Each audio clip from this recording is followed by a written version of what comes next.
Ladies and gentlemen, good morning, good afternoon, and good evening. You might have been on a live stream with me less than 5 minutes ago. And around about 5 minutes ago, I was discussing some artificial intelligence that we've been using to help our clients accelerate and multiply their results. Well, I quickly called the UK and I rang my friend Vicky and I said, quick, get up, get out of bed, come and join me. I want to share your experience with our friends here on the live stream. So, Vicky Henderson, good morning and thanks for joining us on the live stream. Thank you very much for having me, Daniel. My pleasure. Now, you've had the opportunity to experience this technology, and I had said to you in 90 seconds, we can help you pinpoint more than 1,441 blind spots that are holding you back. Did you believe it was possible? Were you skeptical? What was your first thoughts when I first told you about this?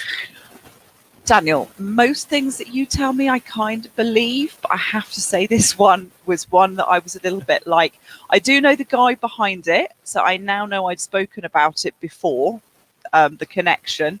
But I have to say, even I was a bit skeptical as to what you could actually find out. Well, we've found out a lot. We have a 41-page report here, and you and I started to look through this the other day. But I think the most fascinating one here was the emotional life journey.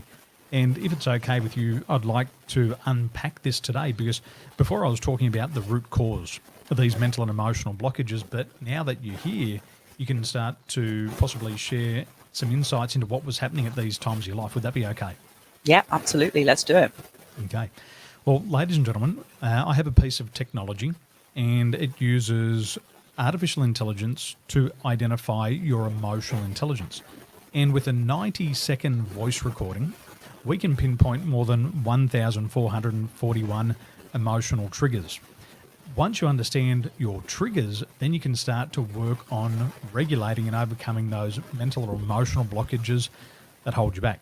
So what Vicky has done, she has completed a voice recording.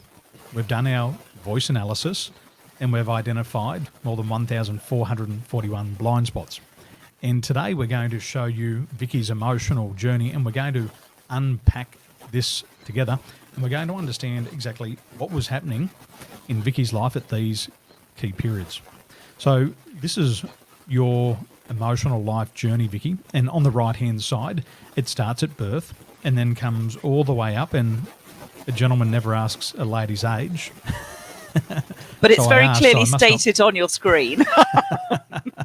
I must not be a gentleman, but you're currently age 45. So when we divide this up, we divide it up into 4 quarters, and we can see that in the early years of your life, before age 11, everything looked fine, everything looked like a nice, fun early childhood.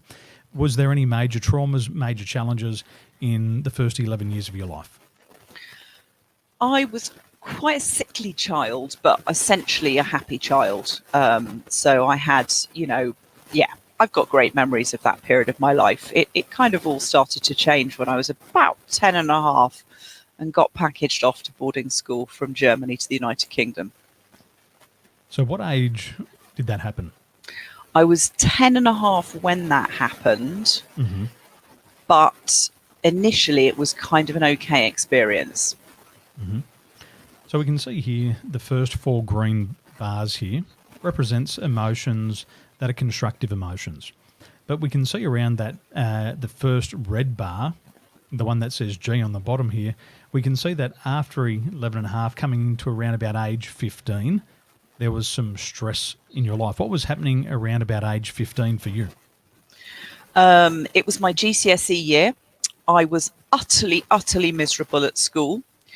My school bullied me because if your best wasn't an A, it wasn't good enough, and my best certainly wasn't an A at the time. And during that year, the first Gulf War broke out in Kuwait.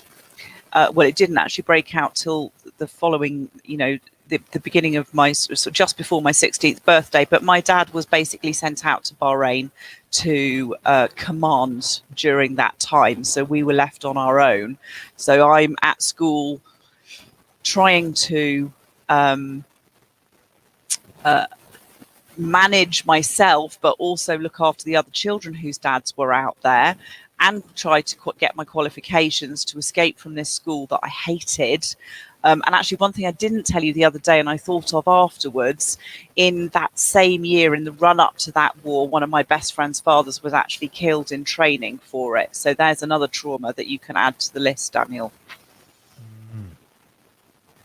So around about 15. So for the people who are joining us now, our focus is on the bar that says G, and this represents around about age 15 for Vicky. So the GCSEs are kicking off, and you're feeling miserable. The school was bullying you because their standard's an A+, and you weren't the A+ student. We then had the first Gulf War breakout, and your dad was sent immediately over to Bahrain. Yes. And so you're wrestling with this, and you're trying to manage yourself at school. What were some of the emotions that you would have been going through at that stage? Dad's taken over to the Gulf War. You also mentioned another trauma here. Your best friend's father was killed in training. What emotions were you experiencing? Well, there's obviously great sadness around the death of my friend's dad, and actually my dad lost quite a lot of his guys when he was out in the war. So there was the sadness and the grief around that. Personally, as to what was going on at school, again, more sadness. There was definitely some anger in there. Although at the time I couldn't have told you any of this because it was so emotionally shut down. It was just like survival mode. But yeah, there was an awful lot of negative emotion firing around my body at that time. So around 15, there's the emotions of sadness. There's been death, so there's grief, there's anger, and this is around about age 15. As we move from age 15 through to around about age 17, 18, we can see that the next bar is still quite high, the F-sharp bar. What's happening around that age? So I mentioned at the beginning that I was quite a sickly child. By then I'd actually shone in my GCSEs and moved to a different school. However, I contracted an illness called labyrinthitis, which basically disrupted my balance. So it was quite challenging to be at school and complete all your work when you can't actually stand upright every time you get sick. And I used to get a lot of colds. We were at a boarding school. We all lived on top of each other. And then I went and left school. With a good set of grades, actually, in the end. And during my gap year, I had a small skiing accident. Basically, I had a high-speed crash that ended up with cracked ribs and severe whiplash and 5 days in hospital. And it was going to kind of change the trajectory of the rest of my life. Oh, and also, I forgot to tell you, Daniel, earlier that year, I'd broken my wrist as well, and it was my writing wrist just before my A-levels. So, yeah, my body was not being kind to me at that time. And so there was a lot of stress going on there. So you've had a skiing accident, you've cracked your ribs, you've got whiplash, there's 5 days in hospital. Earlier on in the year, you've also had a broken wrist. How did that change the direction of your life? What should have happened if that accident didn't take place? I was a very top-level rower when I was at school, and when I chose my universities, I chose them purely based on how I was going to get into the Great Britain women's team with the project of getting to the 2000 Olympics. Within 4 weeks of arriving at university to fulfill that dream, I was told I could no longer row, that the problem with my wrist and my back was too severe, and they retired me overnight. So I decided that I'd go from a 75 kilo muscle bound scary woman, and I'd smoke and drink prolifically for a year and nearly get thrown out of university because that seemed like a really good coping mechanism at the time. Are we allowed to know what you're smoking? I don't smoke weed because it makes me catatonic and ill for about 3 days. I did try it to find that out, but yeah, not a plan. Well, I smoked it, and I think I ate about 20 cheeseburgers. No, I think a literally bag- just and I a just bag of couldn't cotton. speak and fell over. So this has totally changed your world. What were some of those mental and emotional blockages you would have been experiencing at that time? Because your eyes and your focus is set on the Olympics, and all of a sudden that's just been wiped off the face of the earth. How did you feel about that? There was a lot of despair. There was anger. There was sadness. There was probably more grief as well for sort of having lost what my future plans were. And yeah, all of that was impacting me both physically and mentally. And it was about that time that I was first put onto antidepressants to kind of cope with what was going on. What age would have you started to take the antidepressants? About 20. I can't 20. remember the exact date. It's been a long time. So, ladies and gentlemen, if you're joining us here, what we've used here is we've used artificial intelligence to map out Vicky's emotional life journey. And on the right-hand side of the screen, you can see 4 green bars. She had a little bit of illness when she was younger, but nothing traumatic. But you can see those bars go from green, green, green, green to red. And at that stage, this was a very traumatic event for Vicky. She was age 15. She's doing her GCSEs, and she's feeling miserable, and she's getting terrible grades. She's getting bullying from the school. During this time, her father, who was in the military, has been taken out to Bahrain because the war's about to kick off. Now, during that same time, there was a series of deaths for family friends who were also in the military. Her best friend's father had died, and there was also other people who were killed in training. And so what Vicky was saying before is that there was a lot of sadness. There was death. There was grief. There was also a lot of anger. And so we can see these emotional events coming up throughout her life. And the artificial intelligence that we have used has tracked this by simply recording her voice and analysing her voice for 90 seconds. So after age 15, then there's more disruption. She's living at boarding school. There's a lot of colds. There's a lot of disruptions. Although you had good grades at this stage, there was a broken wrist. And so the broken wrist prevented you from writing your exams. So the broken wrist was then followed by a small skiing accident. You got whiplash, you got broken ribs, and you spent 5 days in hospital. And at this stage, it really changed the direction of your life because as you were moving into university, you were already 75 kilos, strong, muscly, and ready to train for the Olympic squad. But then life got miserable, and so you turned to alcohol and cigarettes. And then shortly after, you had been diagnosed with depression, was it? Yeah. And then you started taking medications. And so this was around about age 20, around here, 20, Yeah. 21.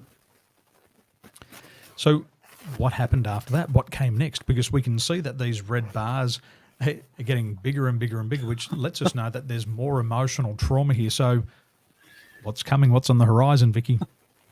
So a potted history. I got a degree. I left university, but I had no idea what I wanted to do with my life. I'd have conversations round and round with my parents going, I want to do this, this, and this. And they're saying, well, really, you should go and do this, this, and this. And we go round and round and round. And I was like, I want to do this, but it's never going to make me any money. I'm not going to sell my soul to the devil. So I had a series of really unfulfilling jobs. I was still battling with the back issues and the fallout from the wrist injury. And I was also, I was trying to find my way in life, and I didn't really know where that was at that time. And it kind of came to a crescendo in my late 30s. I had found a bit of a way. I'd moved to Thailand, come back again, got to be a trainer, to be a teacher, so to do my teacher training. And that was a really bad, stressful experience for me. I ended up with a lady whose sole mission was going to fail me and stop me becoming a teacher.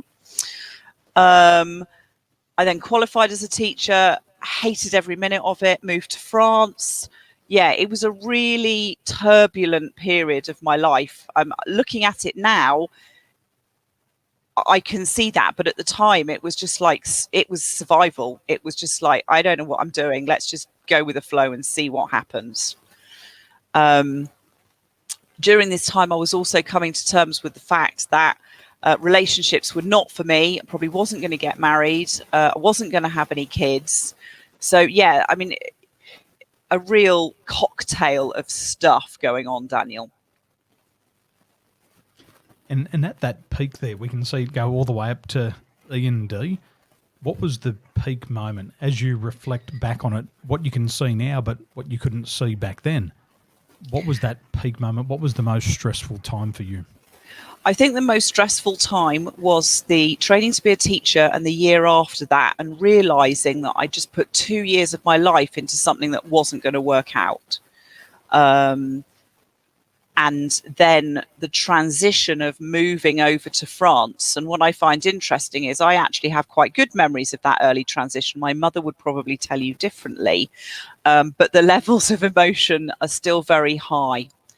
But I mean, throughout this time, you know, I was on and off antidepressants, trying to convince myself that I could live without them when the doctors were all saying, you have a genetic deficiency, just take them and get on with it. And that had a massive impact on my life, because although life was pretty good, inverted commas, when you look at what I was doing, I would lurch from being on top of the world to being, you know, as my father would say, my finest Eeyore impression. And if you don't know who Eeyore is, look at Winnie the Pooh. It's a donkey? It's a donkey, exactly. It's the most miserable donkey on the planet. He's a depressed donkey. So we can see here it builds up from about age 15, and there's about 15, 25, about 20 years of your life there that those emotions just keep gradually getting higher and higher and higher to the peak around about 34, and then it significantly drops off. How do you explain the drop off there, and what's that change from 34 over the next couple of years? And then we're going to talk about age 41. So what happened between, say, age 34 to about age 41? I think I came to terms with the fact that I didn't want to get married and have kids, despite the fact that everybody thought I did. So that was quite nice. It was like, yeah, that's fine. That's an acceptable choice.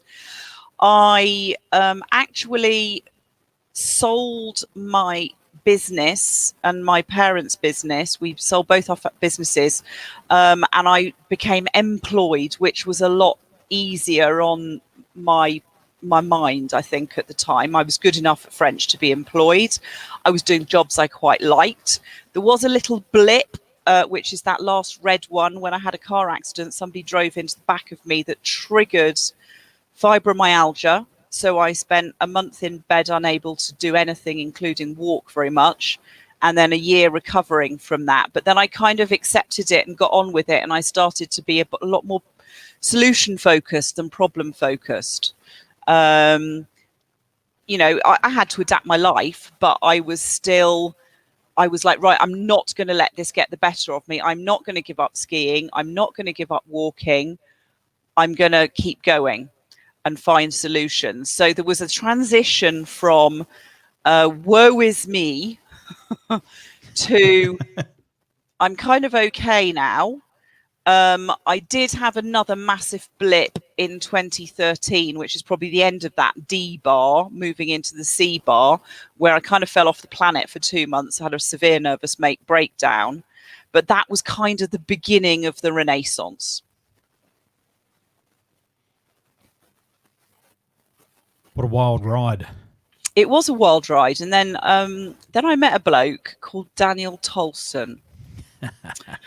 And I discovered personal development, and life kind of got infinitely better because I took responsibility for where I was, and I decided that the only person that was going to save me was myself, and it was time for change.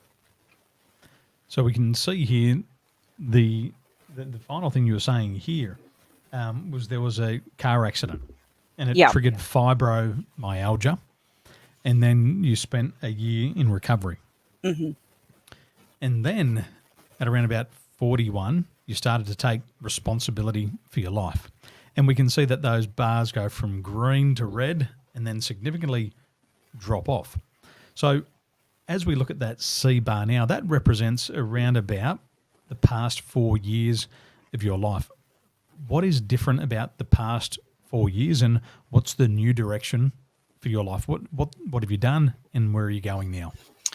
I've completely transformed my life. I've lost 5 stones. That's 30 kilos. I completely sorted my mindset up. I went from the woe is me, let's blame the world for everything, took responsibility, and have become an optimistic, positive thinking, solution focused individual. When you asked me about this, I used to be a world champion mood hoover. I could suck the positive mood out of any environment you gave me. And I, as my mother said, you had a problem or at least 3 problems for every solution that was offered, Vicky. And I realized that actually it was a pretty bloody miserable way to live life, as you can see with those orange bars. And it was time to actually enjoy life and get more out of it, and manage my emotions constructively, get rid of some of the really bad baggage, because it was just, carrying me, weighing me down. And it actually led to me resigning from a job and retraining as a coach. And I've now been in business for 3.5 years. Congratulations. Beautiful to see. Oh, Daniel, I like the congratulations noise. Thanks to COVID-19, we're even more tech savvy these days. So Yeah. you've had a total transformation. You've gone from the woe is me to the eternal optimist now, and you're a coach. So I personally trained you to become a coach, both as a practitioner, an NLP coach, an NLP practitioner, and even a practitioner of timeline therapy. You then accelerated and you went to the next level, and you became a master coach, a timeline therapy master practitioner, and an NLP master practitioner. So what are you doing with these skills in the world now? What are you doing with these skills, and how are you impacting other people's lives? So there's 2 parts to my business. One's developed recently off the back of some voluntary work that I've been doing, that I actually won an award for last year. I was a mentor of the year for the nationwide organisation, and I help teenagers reduce their education anxiety so that they can actually really achieve what they want to achieve in life. So that's one part of my business, and I can work one-to-one. I work in schools, and I also have a career guidance program that I've launched. And then the second part of my business is business coaching, and that's been going for much longer. And that's working with individuals or larger organizations to basically take people from where they are now to where they want to be, and to get rid of all that baggage like I was carrying around that's no longer useful, park it somewhere, and to basically really excel, perform, and make the money that they want to, have the careers that they want to, and just live the life that they want to. Well, we can see here that there's no better coach than you to do this, because we can see that you've been through that emotional life journey yourself. We can see that you have had those challenging years from age 15, and it was more probably about 25 years of challenge there. And so through that, what I know makes an excellent coach is somebody who has walked that path, somebody who's left the path, somebody who's had fallen flat on their face and they've had to get back up, because with this comes a lot of life experience. And so there is really no better person to coach others than somebody who's already walked that path. And I can see here just how much hard work you've done. I can see how high those emotions and how much emotional charge has been there.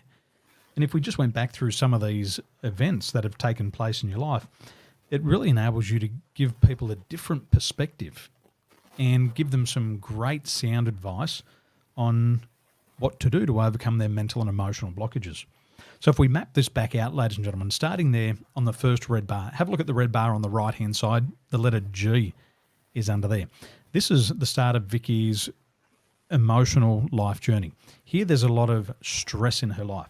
Age 15, she's being bullied by the school. Imagine how much emotion that a 15-year-old girl would be carrying because she's getting bullied about her grades. And so when I talk about the root cause, it's about understanding the root cause.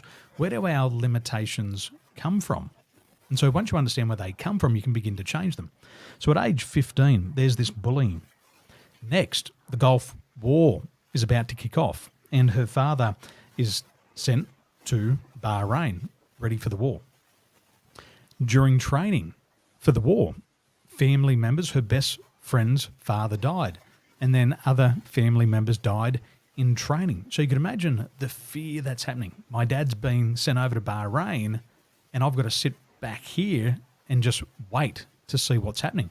But there's death, there's grief, there's anger. And this is all at a very young age. And so we're now coming into the 20s here, and whilst you're at university, a lot of people had been sick, but you'd also been sick when you were younger. So now you're getting good grades, but then you have a broken wrist. So you're coming into your exams and you've got a broken wrist, which makes it hard to do exams, by the way, because back then we used pen and paper. But after that, it just went from bad to worse. Next, you have a skiing accident, broken ribs, whiplash. You're in hospital for 5 days. That wasn't the worst of it. It gets worse as it goes through because as you were entering into university, you wanted to be able to train for the Olympics. But because of these accidents, you weren't able to chase and pursue your dreams. So you can see, ladies and gentlemen, just how much emotion builds up and how much that we can carry throughout our life. You're 75 kilos at the time, you've been training, you're pumped up, your muscles are big, and now you can't do what you want. So you turn to alcohol and tobacco, smoke and drank through university until you almost got kicked out. And this is all happening at the age of 20. After this, you've left university and you've got no idea what you want to do. I remember, Vicky, I was 22. I had no idea. I left my job in real estate and I went and backpacked. I went to the UK and then over to Ireland because I'm trying to figure out who I am. Very stressful time of life. You might be traveling, but you're trying to figure out, who am I? What am I supposed to be doing? You've had a run of unfulfilling jobs. You've had your back and your wrist injury. You're trying to find your way. It's now the late 30s here. You've retrained. You've gone back to university with that one teacher whose sole job was to give you hell and make sure that you failed. And so you can see here, ladies and gentlemen, just how much emotional baggage that we can carry. For you, it was a turbulent time. You're now just living in survival mode. When it comes to loving relationships, you've decided that, hey, this is just not for me, but other people thought it was.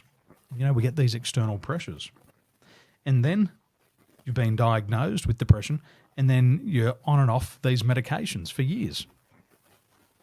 And then on top of all that, your family sold the businesses, you sold your business, and then you become an employee. And so this time was just a blip on the radar, but then comes the car accident.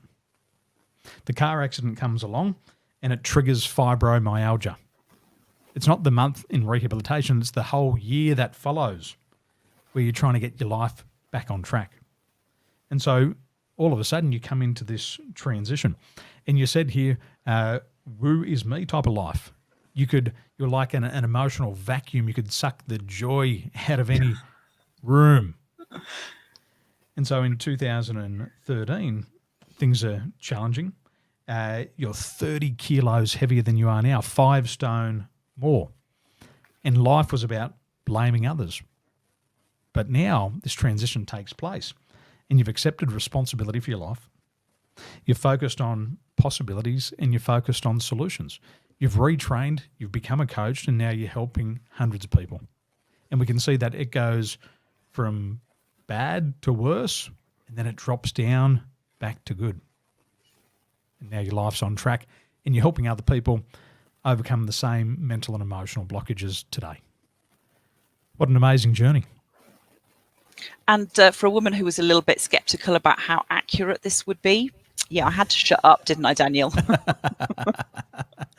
Based on what you know about you, because it's not about me. It's just a piece of technology. I'm not. I have no investment in it being right or wrong. The most important thing is it true for the client. So as you look at this, how accurate is this for you, Vicky?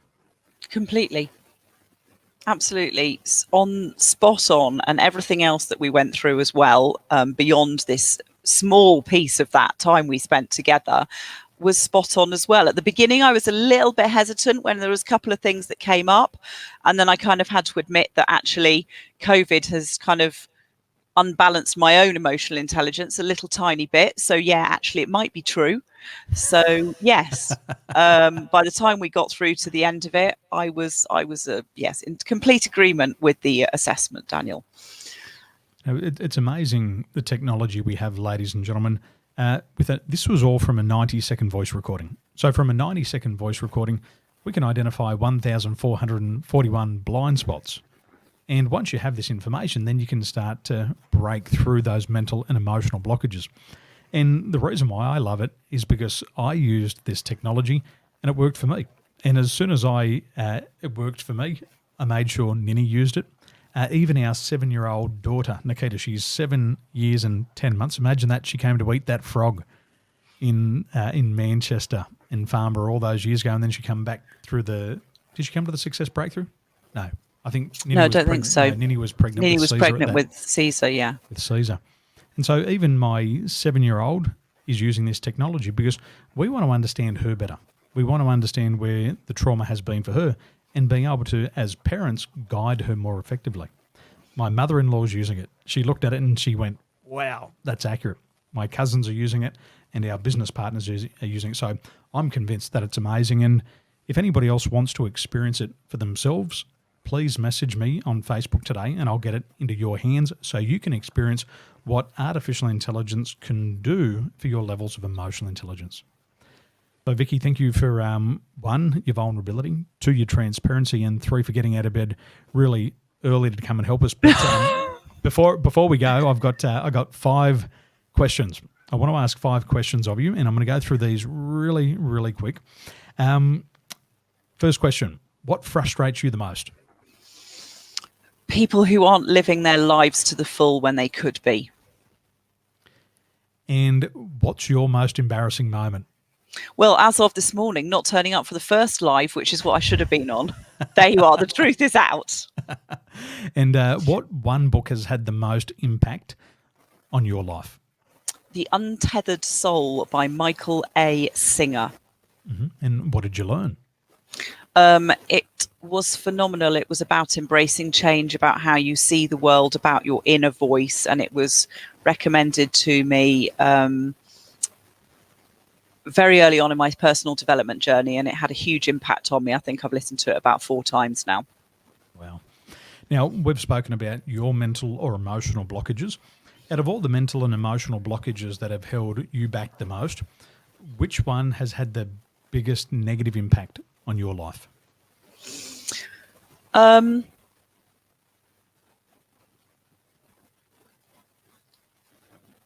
think probably the belief that I couldn't change. And then when I realized that that was a load of bullshit, things looked an awful lot better. But I used to think, oh, this is just me. I can't change. I can't change. And if anybody else had that same mental or emotional block and they were struggling to overcome it, what advice would you give them? You can change. You just need to find the people to show you the way forward. And yeah, just get talking to people. It might not be me. It might be somebody else. But absolutely, you do not have to continue life the way it is if it's not the way you want it to be. Well said.